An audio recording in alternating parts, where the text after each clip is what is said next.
I think a lot of us in Southeast Asia were captivated by the American dream, the American story at the end of the Cold War with uh, the thesis of the end of history, where liberty and democracy seems to be the pinnacle of human progress. We thought that this would be the way forward for the rest of the world.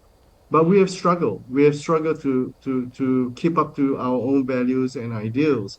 America, in particular, has also struggled to keep up to their own proclaimed values and ideals. America itself is going through a moment of crisis in their own democracy. So that soft power has really diminished. It only not affected America's own sort of pursuit of their own vision, but it's also affected for those of us who had faith in that vision that we were now considering having second thoughts. Perhaps there's another way in which we could Mm, understand what human flourishing is, what good governance is.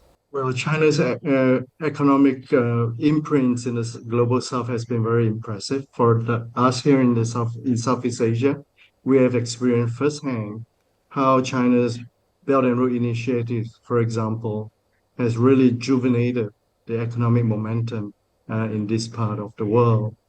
It marks a relative decline of the West and US in particular economic sort of influence and dominance in global and also in Southeast Asia. So with this decline, America is increasingly finding itself difficult to defend its sort of dominance, its traditional dominance and hegemony, and you see that being replaced instead of applying economic counter economic programs to compete with China.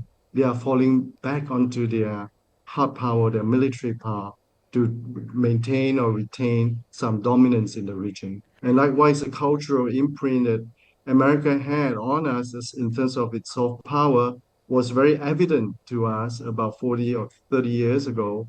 But today, that soft power has also beginning to diminish in this part of the world. Instead, we feel more and more the Americans' hard power presence in our neighborhood.